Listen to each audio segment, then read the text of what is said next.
Greetings! You're listening to the Pixie podcast with your host Alia. I am a mentor and poet that focuses on the subconscious mind and subconscious healing, specifically when it comes to manifesting and creating the reality that you want. This episode is called The Journey Back to Self, and I'm really excited because it's the second episode, and this is kind of where it gets really nitty-gritty, because one of the key aspects of the subconscious mind is your self-concept, and it's kind of the basis. So I know that last episode we talked about how to be present and the importance of presence in everyday life, and obviously it's such a foundation, but one of the biggest foundations as well is your self-concept. And we did talk about the identity that you operate on a day-to-day basis and who you identify as, like what kind of person.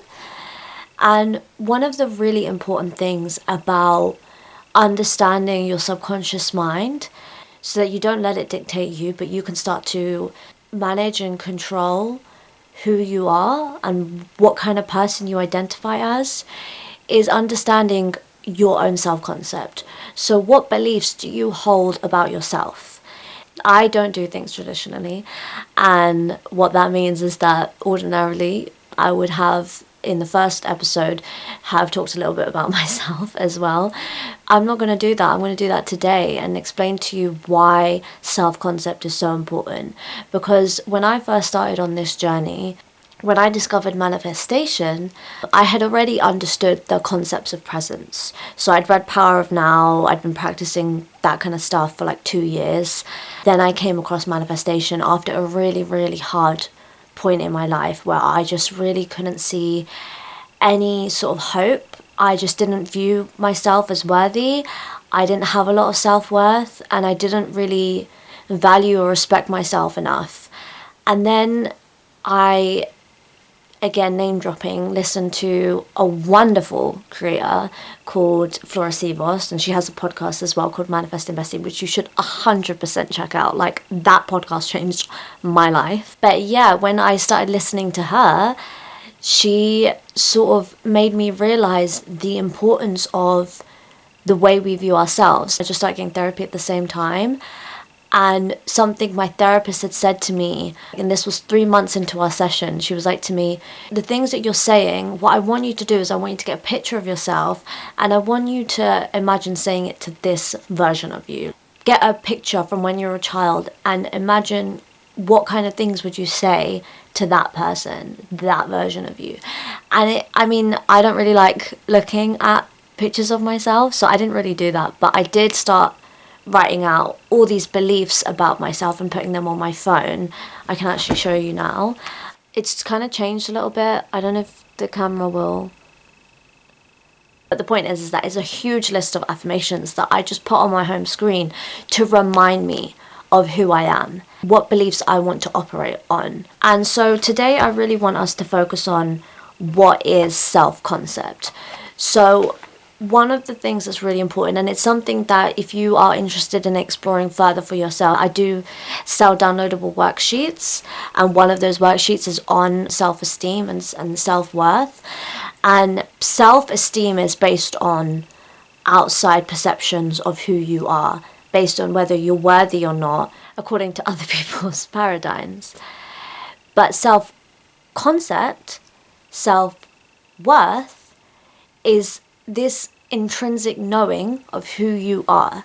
And the thing is like we all have it. We all are intrinsically worthy just because we're alive, just because we're humans, because we are soul beings. We have intrinsic worth. And so recognizing that and starting to understand who you are on that level is so important, because that's the foundation of how you start to create your reality, of what beliefs you operate on in your subconscious mind. One of the key things that is really important when you start to rewire your subconscious mind, which is obviously the thing that I help people do, is creating a foundation or base level, because there's so many ways that you can rewire your subconscious mind. You can rewire your subconscious mind to focus on money beliefs, which is actually what I'm currently doing, and it's been amazing. I've been really rewiring my concept of what abundance actually is, and I've been manifesting things into my reality based on that new form of thinking about abundance. You can also change your beliefs around relationships or security. I mean, literally anything, whatever it is that you find a personal block in.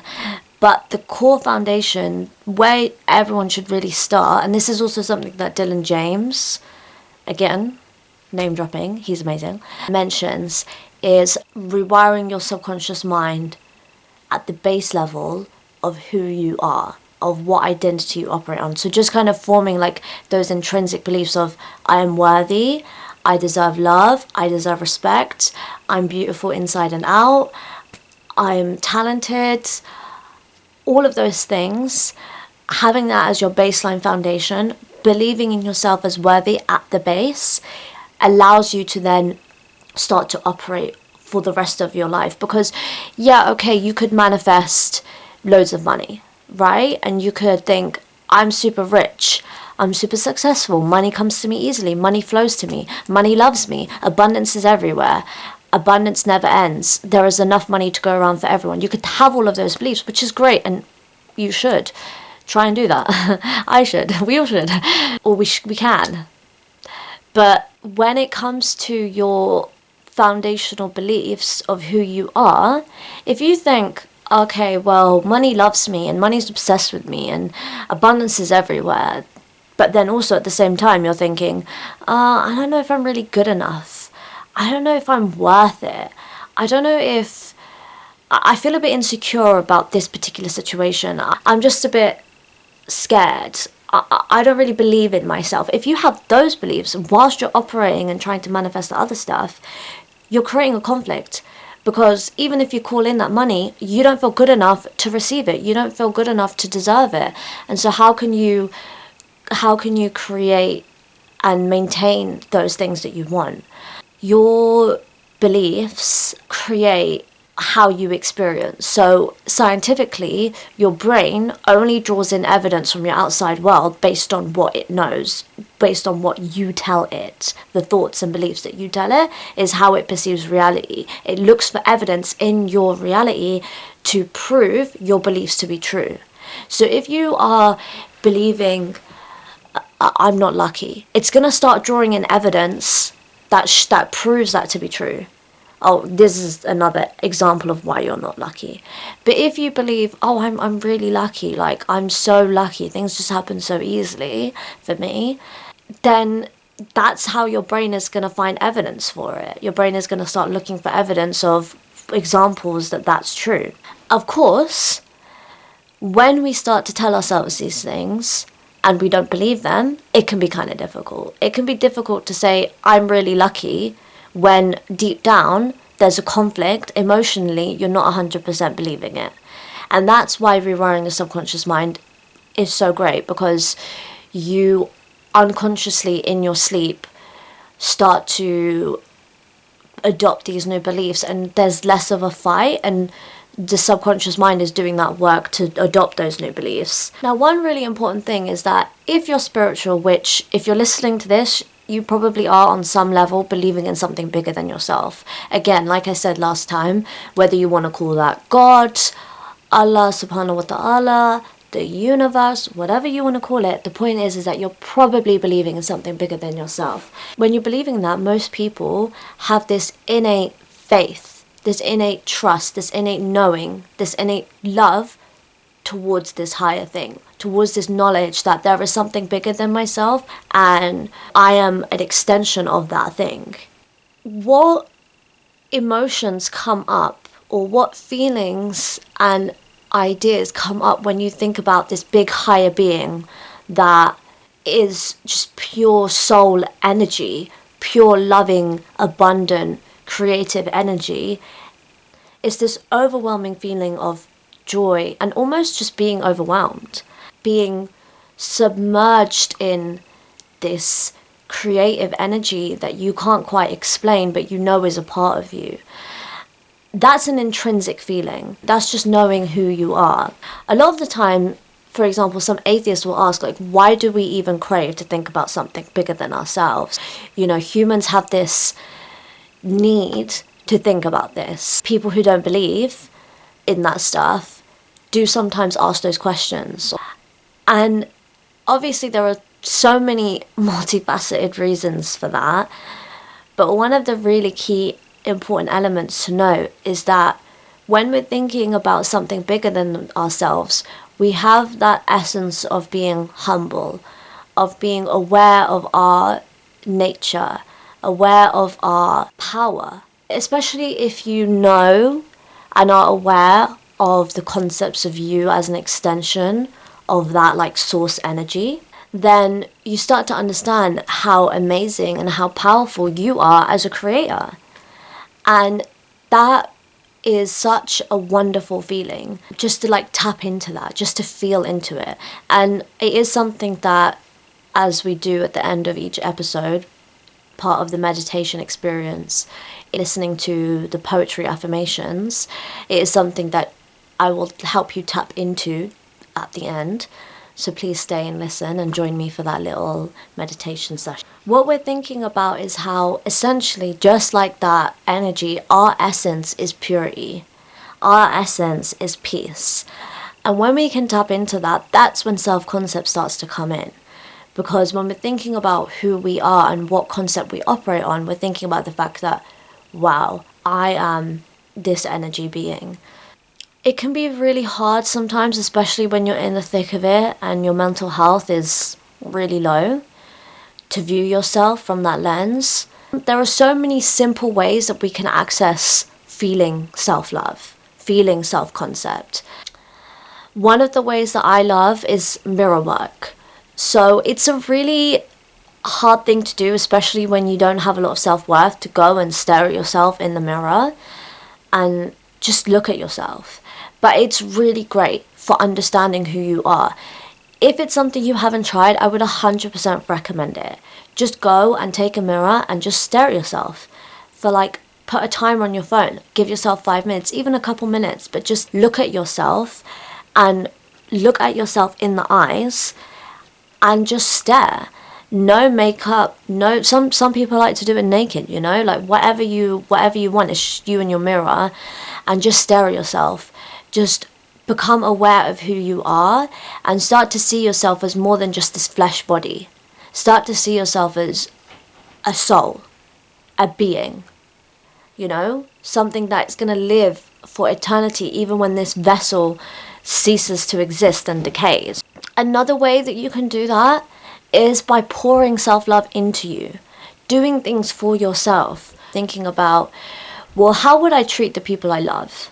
How would I treat my siblings or my parents or whoever it is that you do love, even if it's just a friend, even if you only have one person in your life, even if there's no one that you can think of off the top of your head, like what about a favorite character? If that character came to life, how would you want to treat them? Whoever it is, whatever you need to do to imagine that. The point is that when you're thinking about that, how would you treat them is how you should treat yourself. So things like taking yourself out, spending money on yourself, putting self-care into it, showering, doing your hair, doing your makeup. If you're a boy, trimming your beard, I don't know. But the point is that taking care of yourself shows your subconscious mind that energy of, I am worth something. What does investing in yourself look like then? Just taking care of yourself, showing yourself that you mean something. Something as simple as putting your phone away, not procrastinating, like giving yourself that time. It's discipline. I'm so guilty of not being able to do these things 100% of the time.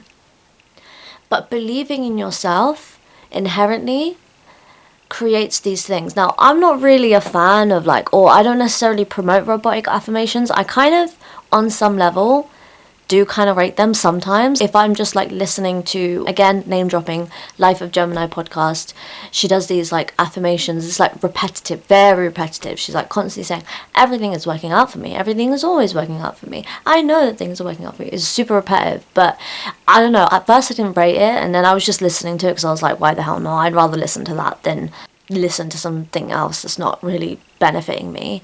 So I was just like listening to it while I get ready for my day.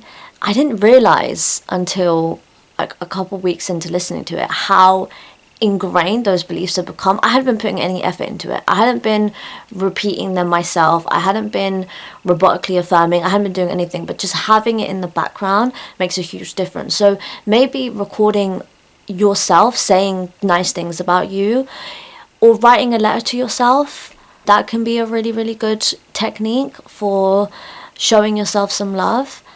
I think having a small picture of yourself from when you were a child is quite helpful, because it starts to put into perspective who you are and who you're talking to, because that is who you are at the core level. It's also really important to know that no one can love themselves at every moment of the day. We all have thoughts of self-criticism. It's natural. It's part of having an ego. But I think in those moments, it's actually even more important that you give yourself some love. Whatever it is that you need in that moment, listening to your body and listening to yourself above all else, so important. I mean, I am actually a really big advocate for this. I am an introvert, so I'm always spending time with myself anyways. But I am obsessed with spending time with myself, taking myself out. Like, I love going to the cinema on my own. I love going to exhibitions on my own. And it can be really scary if you're not used to doing things on your own. I mean, I wasn't always like this. I remember when I started university for the first time, and actually my friend was coming with me to the same uni, so it was a little bit like, oh, okay, it's safe. But then having to navigate and actually be on my own kind of for the first time, and like make friends on my own, it was kind of hard. And it's not easy spending time with yourself if you don't want to, but finding things that you love and doing them makes it easier. One of the places I started out was in the poetry scene, so going to open mics and spoken words and having to stand up on the stage and perform in front of all these people, which obviously was very scary at the beginning.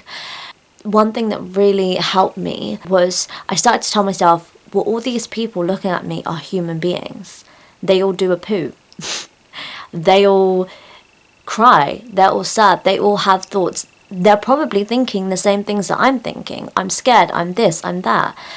And as soon as I started to think about it like that, I was like, wow, it's not scary at all, because they're exactly like me. And it made it much easier to approach people and talk to people, because I started to recognize these people are thinking the exact same thoughts that I'm thinking. They're feeling the exact same feelings that I'm feeling. It allowed me to step into my shell a little bit more and become more confident in that area. And that is obviously part of doing things for yourself. One of the really important things is unconditional love. Now, as I said, it's not always easy for us to love ourselves 24/7. But one thing you can do is give yourself unconditional love. What is unconditional love? Unconditional love is understanding that who you are at the core level, and I know I've talked about this a lot in this episode, is our core essence, is knowing that no matter what has shown up in your reality, knowing that whatever mistakes you've made, or however you feel about yourself, you're deserving.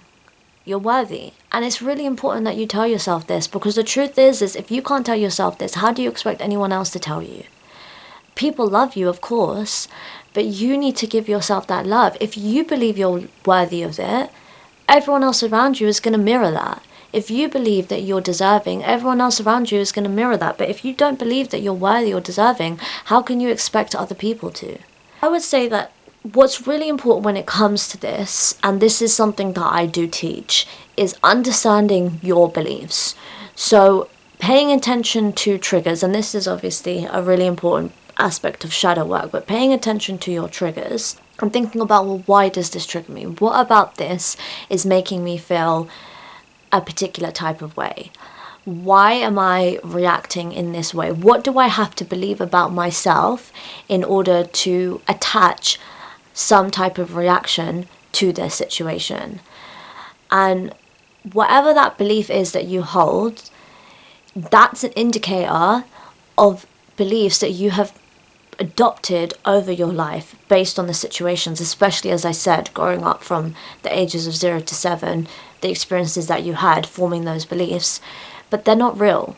And that's the thing that's really, really important, is that no belief is real. When you're creating new beliefs, you're not getting rid of the old ones. Scientifically, You can't get rid of old neural pathways. Neural pathways always remain in your brain, but you can form new ones, and those new pathways that you form can become dominant and can become more dominant than the old ones. And that's what you want to do. That's what you want to focus on, is adopting those sort of new beliefs, so that when you are in situations and when you are going about your everyday life, you're starting to intrinsically believe, well, actually, I am worthy. Of course I'm worthy. Of course I'm deserving. Of course I operate on soul level. Of course I'm perfect. Of course I'm perfect because I'm imperfect. Of course I'm deserving of every good thing that comes my way. Of course I'm deserving of just existing. I am worthy of being loved. I am amazing. I am creative. There's no one like me. That's one that I really love, is that there is literally no one like you.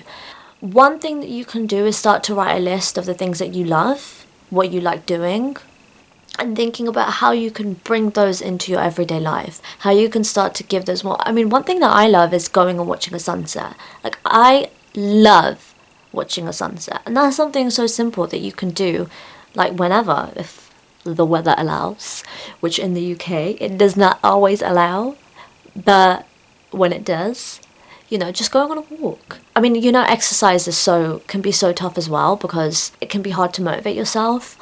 But, moving your body in whatever form that is, walking, whatever it is that you want to do to move your body a little bit and show your body some love as well, because it's really important. It's not just your mind that you're giving love to, but your body. And so the reason why I've given those techniques, and the reason why I talk about how important it is because that's how you create reality, is by operating on those beliefs. And it always comes back to self-concept. No matter what block you face, no matter what thing that you're trying to manifest, it always comes back to, what do I believe about myself that is the reason why I'm either blocking this or calling this in. If you can understand your self-concept and your self-beliefs, you can start to understand how to create different realities where you do receive the things you want to receive, and you are having the types of relationships that you want to have. Obviously, it just means staying true to yourself, believing that you're capable of having the thoughts and doing the things that you want to do. And that can be difficult when no one's in your corner, but guess what? You're in your corner. You deserve it. You can believe in yourself even if no one else does. And guess what? Most likely, even the people you love might not always believe in you, because they don't understand. They don't know what you're doing. They don't understand the path that you're walking. They can't see and comprehend why you are making the choices that you're making and why you're on the path that you're on. You don't owe anyone an explanation as to why you're doing what you're doing. The people who really love and support you will love and support you regardless of if they truly understand. And if they don't, then maybe they're not people that you really want in your corner. Maybe you can create a little bit of detachment from them, even if they're people like your family.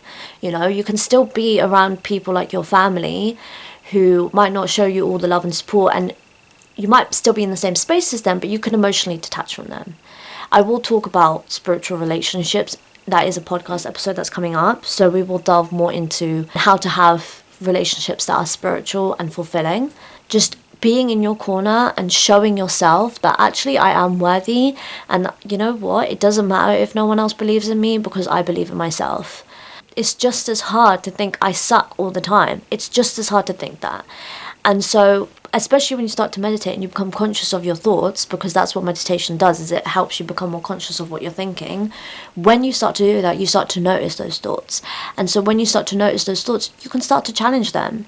If a thought comes up of like, I don't think I deserve this, you can say, well, do I? Ask yourself questions, question your thoughts, have conversations in your mind where you question yourself. You ask yourself, why do I think this?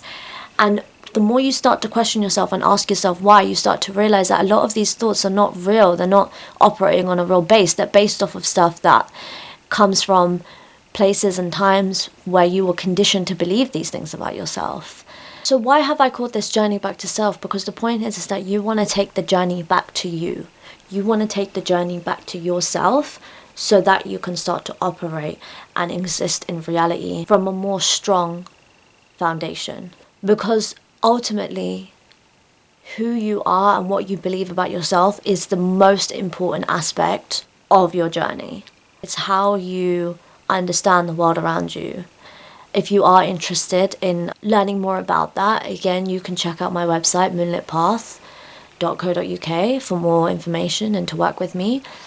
So I just want to leave it there. I want you to think about ways in which you can start to, even if it's just this week, even if it's just one small thing a day, ways that you can start to pour love into yourself, ways that you can start to show yourself that you're worthy. Thinking about how you would treat yourself. If it was someone you loved, how would you treat them? And starting to do little things for yourself here and there. Thank you so much for listening. Please rate this podcast 5 stars. If you found any benefit at all, please share with anyone that you think might be interested in hearing this message. Check out more of my work on my Instagram, AliaIDK. So we're going to just take a moment now and we're going to go into our meditation session. If you are driving, you can listen along, but please don't join in or close your eyes. I just want you to take a moment to align to your truth. Close your eyes or become aware of your present. Just for now, simply sink in deeply to my words. Allow them to wash over you as you take deep breaths. Breathe in. Breathe out. Breathe in. Breathe out. Breathe in. Breathe out. The essence of everything you are starts within your intrinsic worth. The atoms that made you drift amongst our very universe sit within your own blessing. Recognize your worth. Understand the bounty of your beauty, that there is no one on this earth that radiates with your same energy. Feel love whistle into you, even if it is just a subtle wind that drifts gently on your skin. Understand that you are the trees reaching towards the sky. You are a vessel of magic in the form of the most sublime. Allow yourself a moment to focus on the beating of your heart. Breathe deeply into the appreciation of existing at the same time as the stars. You are a beautiful being that radiates purity and love. You are an ocean of creativity. You are the petals drifting slowly as the seasons change.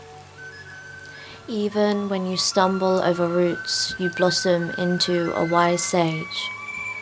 No one understands you the way you know yourself.